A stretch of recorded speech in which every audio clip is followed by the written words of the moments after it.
What if your worst-case scenario wasn't a tragedy to be avoided, but the only raw fuel capable of powering your absolute evolution?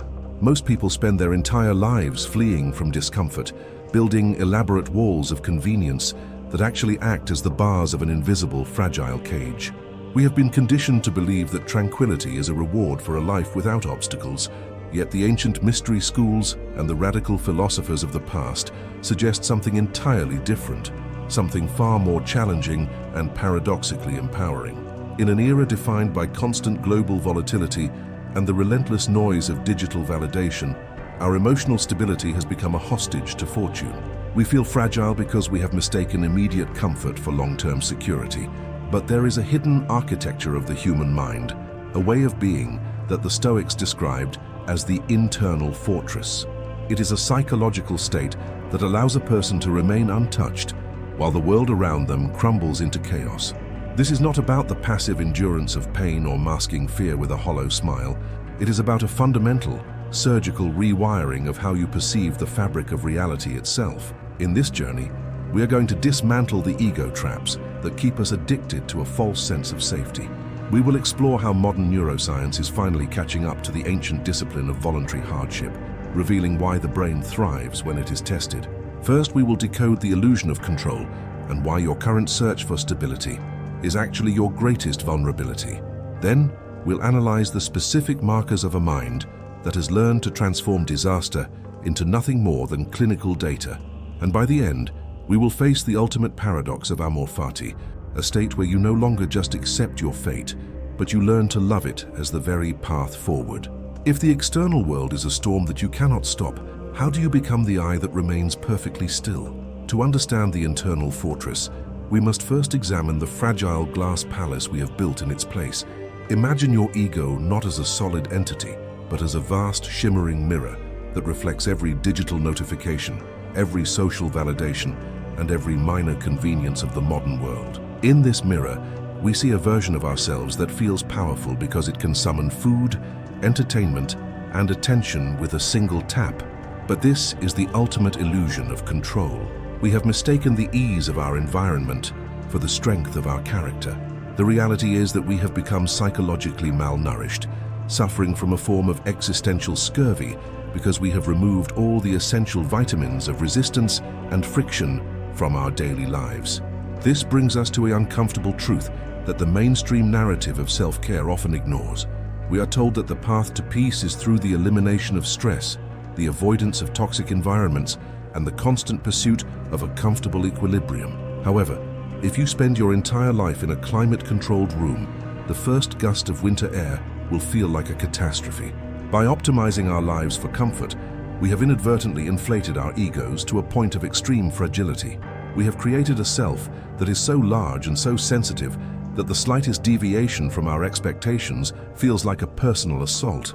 When the global landscape becomes unpredictable, when the economy fluctuates, or when our digital mirrors stop reflecting the validation we crave, our sense of self shatters. The ancient Stoics, from the slave Epictetus to the emperor Marcus Aurelius, understood a fundamental paradox that modern psychology is only now beginning to validate. They believed that your emotional tranquility is not a generator that produces peace from within a vacuum. Rather, your mind acts as a sophisticated filter for reality.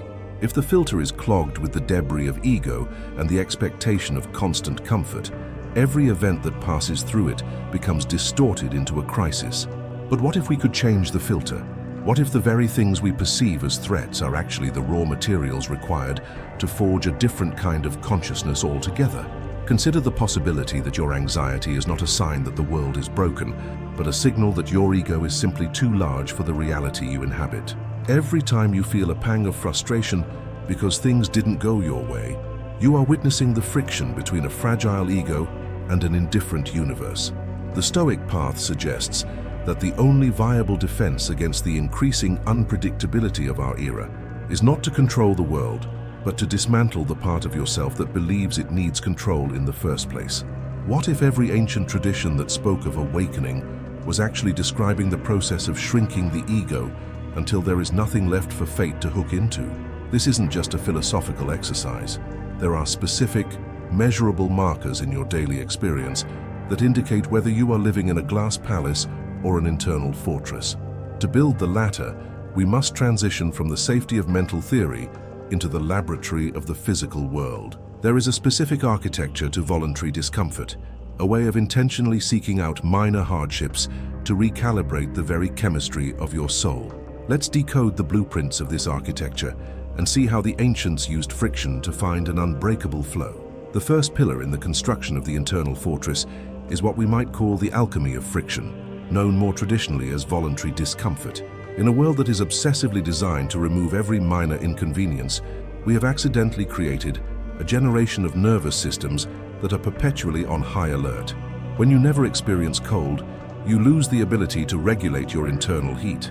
When you never experience hunger, your relationship with sustenance becomes one of addiction rather than nourishment. The practice of voluntary discomfort is not an act of self-punishment. It is a strategic recalibration of your dopamine baseline. It is the intentional choice to step out of the climate-controlled bubble to remind your body and your mind that they are designed for survival, not just for consumption. You have likely experienced the modern version of this through the lens of biohacking, perhaps by stepping into a freezing shower or skipping a meal intentionally. But the ancients saw this as something much deeper than a physical health hack. They understood that when you choose a minor hardship, you are essentially performing a surgical strike on your own ego. Imagine your comfort zone as a shrinking circle. If you never push against its boundaries, the circle eventually tightens until it becomes a noose, where even a delayed flight or a cold cup of coffee feels like a personal violation. By stepping into the cold or embracing a period of silence, you are stretching that circle outward. You are proving to your subconscious mind that your well-being is not dependent on your external conditions. You are reclaiming your sovereignty from the thermostat and the refrigerator. The Stoic teacher Musonius Rufus used to tell his students that the mind is forged in the same way as iron, through a repeated cycle of heat and pressure. He argued that the most dangerous state for a human being is a life of uninterrupted prosperity, because it leaves the soul soft and unprepared for the inevitable shifts of fortune. The Spartans took this even further, intentionally training in conditions that were far harsher than any battlefield they would ever encounter. They understood that if the training is harder than the war itself feels like a rest. In our modern context, this means that the person who has trained their mind to stay calm during a grueling workout or a period of intense focus is the same person who remains unshakable when a real crisis hits. Here is the practice you can begin today. Identify one area where you are currently a slave to a minor convenience. It might be the immediate need to check your phone the moment you feel a second of boredom, or the habit of turning up the heat the moment the room feels slightly cool. For the next week, choose to sit with that minor discomfort for 10 minutes. Don't fight it and don't complain about it. Simply observe the sensation of the itch, the cold, or the hunger. Notice how the ego immediately begins to craft a narrative of suffering, and then realize that you are the one observing that narrative. By doing this, you are shifting from being the person who suffers to being the person who watches the suffering. You are beginning to build the walls of the fortress. This physical training is essential because it prepares the ground for the second, even more powerful pillar of the fortress.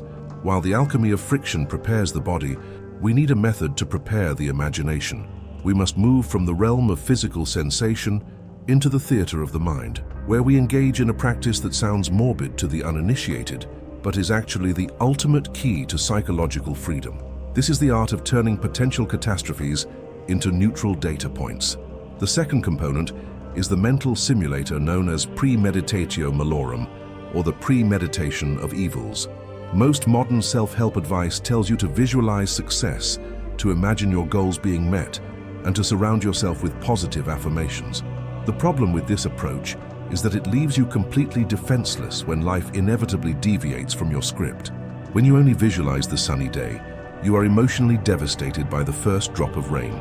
Premeditatio malorum is the radical practice of doing the exact opposite. It is the deliberate clinical visualization of everything that could possibly go wrong. It is sitting in a quiet room and imagining the loss of your job, the end of a relationship, or even your own mortality, not with fear, but with the cold detachment of a scientist observing a chemical reaction. Think of this practice as a high-fidelity flight simulator for the soul. A pilot doesn't wait for the engine to fail in mid-air to figure out how to react. They have spent hundreds of hours in a simulator practicing for that exact moment. By the time the actual failure occurs, their nervous system doesn't trigger a panic response because the event has already been processed and categorized. When you visualize a worst-case scenario with clinical detachment, you are essentially draining the emotional charge out of that event before it ever happens. You are stripping the world of its power to shock you. You are transforming a potential tragedy into a simple data point that you have already accounted for in your internal operating system. Seneca, one of the most prominent Stoic thinkers, famously advised that we should set aside a certain number of days each month to live on the scantiest and cheapest fare, dressed in coarse clothing, asking ourselves all the while, is this the condition that I feared? He understood that fear thrives in the darkness of the unknown. By shining the light of your conscious attention onto your fears, you realize that they are often far less terrifying than the anticipation of them. You begin to understand that you have the internal resources to handle almost anything the world can throw at you. This isn't about being pessimistic, it is about being prepared. It is the difference between a person who is constantly looking over their shoulder in fear and a person who has already looked the monster in the eye and found it wanting. To implement this, spend 5 minutes each morning performing a pre-mortem of your day. Instead of just listing what you want to achieve, identify the most likely obstacles. Perhaps it's a difficult conversation, a technical failure, or a piece of bad news. Visualize it happening in vivid detail. See yourself reacting with calm, logic, and poise. Feel the initial surge of frustration or fear, and then see yourself consciously choosing a different response. By doing this, you are effectively pre-filling your emotional reservoir. When the friction of the day arrives, you won't be surprised. You will simply recognize it as something you've already encountered in the laboratory of your mind. But even with a trained imagination, there is a fundamental question of boundaries that we must address. The fortress is only as strong as its foundation, and that foundation rests on your ability to distinguish between the territory you own and the territory that belongs to the world. This brings us to the most famous and perhaps the most misunderstood of all Stoic principles, a concept that serves as the ultimate filter for your daily experience. The third component of this internal architecture is the most essential filter ever devised for the human mind, often referred to as the dichotomy of control. Imagine you are an archer standing before a target. You have spent years training your muscles. You have selected the finest bow, and you have meticulously fletched your arrows. You take your stance, you breathe, and you release the string. At that precise microsecond, your control over the situation drops to zero. A sudden gust of wind could catch the arrow. A bird could fly across its path. The target itself could be moved by someone else. If your happiness is tied to the arrow hitting the bullseye, you have made your soul a hostage to the wind. But if your satisfaction is tied to the perfection of your draw and the sincerity of your aim, you are invincible, regardless of where the arrow lands. This is the profound shift from an outcome-oriented life to a process-oriented existence. Most of our modern suffering comes from the fact that we try to exert control over things that are fundamentally outside our jurisdiction. We worry about what people think of us. We obsess over the global economy, and we lose sleep over the political climate. These are all external wins. By focusing on them, we leak our internal power into the void. The Stoic filter asks one simple, brutal question of every event that enters your field of awareness. Is this something that is entirely up to me, or is it not? If the answer is not, then it is categorized as indifferent. It may be preferred or dispreferred, but it is not allowed to touch the core of your tranquility. Think of your mind as the captain of a ship in a storm.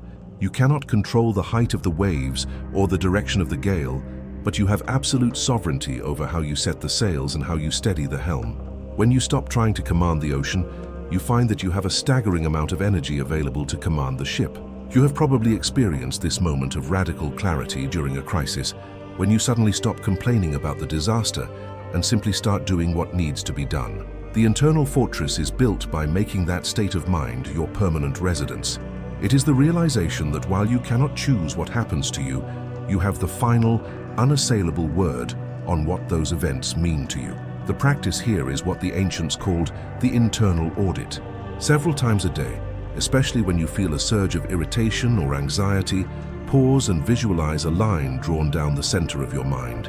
On one side, place everything you can control, your intentions, your judgments, and your current actions. On the other side, place everything else: your reputation, your past, the weather, and the behavior of others. Consciously withdraw your emotional investment from the right side of the line and pour it into the left. You will feel a literal sensation of weight being lifted from your shoulders. This isn't about being indifferent to the world. It is about being effective within it. By only caring about what you can control, you become a force of nature that cannot be discouraged, because your definition of success is no longer something the world can take away from you. Now, once you have learned to filter reality and prepare for its friction, you are ready for the fourth and perhaps most aggressive component of the fortress. This is where we stop playing defense and start playing offense. We move from simply enduring the world to using it as high-octane fuel for our own transformation.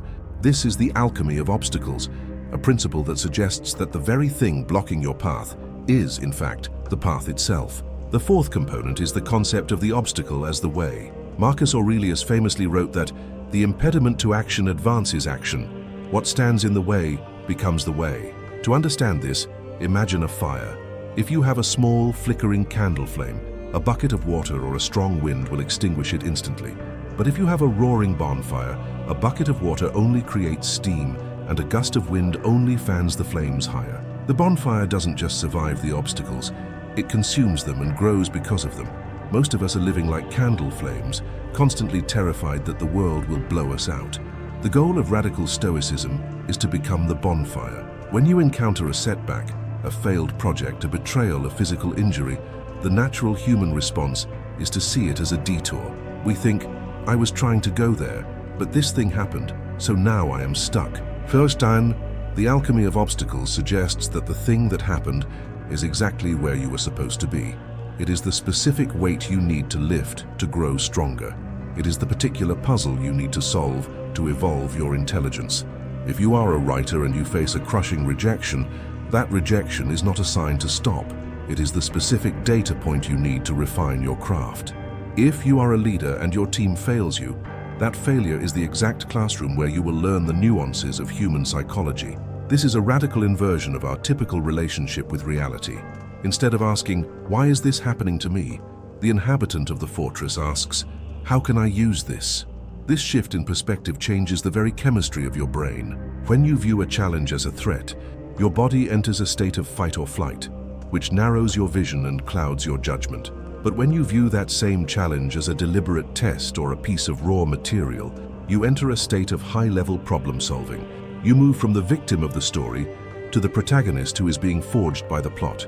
You begin to see every difficult person as a teacher of patience and every loss as a teacher of detachment. To integrate this, look at the biggest problem currently facing you. Instead of trying to fix it or wishing it away, try to identify the specific virtue it is calling forth from you. Is it asking for more courage, more creativity, more humility? Once you identify the virtue, the obstacle stops being an enemy and starts being a trainer. You realize that without the resistance of the world, your potential would remain forever dormant. You are not just accepting the challenge, you are grateful for it, because you understand that the fire of the obstacle is the only thing capable of burning away the dross of your ego. This brings us to a threshold. We have built the walls through discomfort, prepared the simulator through premeditation, filtered reality through control, and turned obstacles into fuel. But there is a final, crowning principle that ties all of these together. It is a state of being that is so profound it borders on the mystical, yet it is rooted in the most practical observation of nature.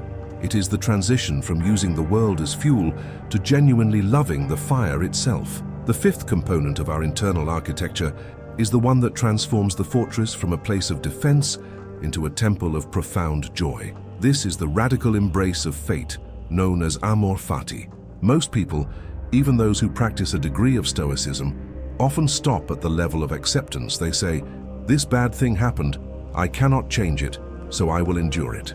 While this is a step toward maturity, it is still a form of passive suffering. It implies that you are a victim who is simply trying to be brave. Amor fati suggests something far more revolutionary. It asks you not just to accept the reality of the moment, but to love it, to want it to happen exactly as it is happening, and to see it as a necessary thread in the intricate tapestry of your existence. Imagine you are watching a masterpiece of cinema. If you only wanted the happy, comfortable scenes, the movie would be shallow, forgettable, and ultimately meaningless. It is the conflict, the betrayal, the loss, and the struggle that give the story its weight and its beauty. Amor Fati is the realization that you are both the protagonist and the screenwriter of your own life. When a plot twist arrives that seems disastrous, the inhabitant of the fortress does not wish it away. Instead, they say yes to the drama. They understand that this specific challenge is exactly what the story needs to reach its peak. Friedrich Nietzsche, who was deeply influenced by this ancient concept, described it as the ultimate formula for human greatness, that one wants nothing to be different, not forward, not backward, not in all eternity. This is the secret ingredient that turns leaden tragedy into golden wisdom. When you love your fate, you are essentially performing a mutiny against the victim mindset. You stop arguing with reality, which is the ultimate source of all psychological suffering. You realize that wishing things were different is like wishing the laws of physics were different. It is a waste of vital energy that could be used for creation. You begin to see every event, no matter how small or seemingly insignificant, as an essential part of the cosmic order. You see the invisible threads of causality that connect your current hardship to your future strength. You realize that you wouldn't be who you are today without every single scar and every single shadow you've encountered along the way. To practice Amor Fati in your daily life, you must learn to catch the moment of no, that split second when you experience a setback and your mind immediately begins to complain or resist. In that moment, take a breath and consciously replace the no with a yes. It sounds deceptively simple, but it is one of the hardest things a human being can do. It requires a profound level of trust in the process of life itself. If you get stuck in traffic, don't just tolerate it. Love the fact that you have 20 extra minutes to think, to listen, or to simply be. If you lose a client, love the opportunity to reinvent your approach. You aren't pretending that these things are good in a conventional sense. You are recognizing that they are necessary for your evolution. You are falling in love with the fire that is refining you. As you master this love of fate, you naturally begin to develop a perspective that transcends the narrow, cramped confines of your individual ego. This brings us to the sixth and final component of the practical catalog, a mental exercise that the ancients used to dissolve the illusions of self-importance and restore a sense of cosmic proportion. This is what is known as the view from above. The sixth component is the practice of megalopsychia, or the greatness of soul, achieved through a systematic expansion of your perspective. Most of our anxieties are local and temporary. We are stressed about a deadline next Tuesday, a comment someone made yesterday, or a perceived slight from an hour ago. We live as if we are at the center of a very small, very loud room. The view from above is the practice of mentally zooming out from that room until the walls disappear and the ceiling opens up to the stars. It is the realization that in the grand timeline of the cosmos, your current problems are not just manageable, they are virtually invisible. Imagine yourself sitting where you are right now. Now, mentally lift yourself up until you can see your house, then your city, then your continent. Keep going until you see the earth as a pale blue dot suspended in a vast indifferent void. From this height, the boundaries between nations vanish. The petty arguments, the status games, and the frantic pursuit of comfort become what they actually are: the tiny vibrations of a biological species on a small planet in a distant corner of a massive galaxy. This isn't intended to make you feel insignificant in a negative way. Rather, it is designed to give you a sense of immense relief. It is the ultimate antidote to the self-inflicted pressure of the ego. Marcus Aurelius frequently used this meditation to keep his sanity while ruling the most powerful empire on earth. He would remind himself of the vastness of time that existed before his birth and the eternity that would follow his death. He realized that the fame he might achieve was nothing more than a momentary ripple in an endless ocean. When you view your life through the lens of cosmic time, the fear of failure loses its grip on you. You realize that the disasters of today will be forgotten by tomorrow, and that the only thing that truly matters is the quality of your character in the present moment. You are no longer an ant struggling under a blade of grass. You are the observer of the entire field. To integrate the view from above, find a moment each night to look at the sky or to visualize the scale of the universe. When you feel overwhelmed by the complexity of modern life, remind yourself of the billions of years it took for the atoms in your body to be forged in the hearts of dying stars. You are a part of a much larger, more ancient story than the one your ego is currently obsessing over. This perspective doesn't make you stop caring about your life. It makes you stop being paralyzed by it. It gives you the greatness of soul to walk through the world with a sense of calm authority, knowing that nothing external can truly diminish the magnitude of what you are. These 6 components, the alchemy of friction, the mental simulator, the filter of control, the alchemy of obstacles, the love of fate, and the cosmic perspective, are the blueprints for the internal fortress. They are not just ideas, they are active technologies of consciousness. But there is a final threshold we must cross. All of these signs and practices point toward a single, impossible conclusion about the nature of time and identity. Now that we have the tools, we must face the climax of this journey, where the psychological meets the existential, and we ask the question that rewrites everything we think we know about who is actually building this fortress. We have arrived at the peak of the mountain, where the air is thin and the view is vast, but here we encounter a paradox that threatens to collapse everything we thought we understood about the journey. We have spoken of building an internal fortress as if it were a construction project carried out by the ego, a defensive measure taken by a person living in the present to protect themselves from a turbulent future. But here is where the path takes a turn into the truly mysterious. If you look closely at the moments when you have exhibited your greatest strength, your most profound resilience, and your clearest wisdom, you will notice something uncanny. In those moments, it rarely feels like you, the everyday, anxious self, is the one in control. Instead, it feels as if you have stepped aside to allow a deeper, more ancient intelligence to take the helm. What if the internal fortress isn't something you are building at all? What if it is something you are remembering? The ancient mystery schools often taught that the human soul is like a divine spark that has forgotten its origin, trapped in a temporary state of amnesia by the distractions and comforts of the material world. From this perspective, the practices of radical Stoicism, the cold showers, the mental simulations, the radical acceptance, are not tools for self-improvement. They are rituals of deconstruction. They are the methods by which we strip away the layers of the false self until only the indestructible core remains. The fortress is not a new structure. It is the bedrock that was always there, buried under the rubble of our desires and fears. But let's push this even further into the realm of the mind-bending. Consider the Stoic concept of the logos, the underlying reason and order of the universe. The ancients believed that our individual minds are fragments of this universal mind. If time is not the linear progression we perceive it to be, but a singular, eternal moment, then the version of you that has already survived every challenge, the version of you that has already achieved absolute tranquility, exists right now.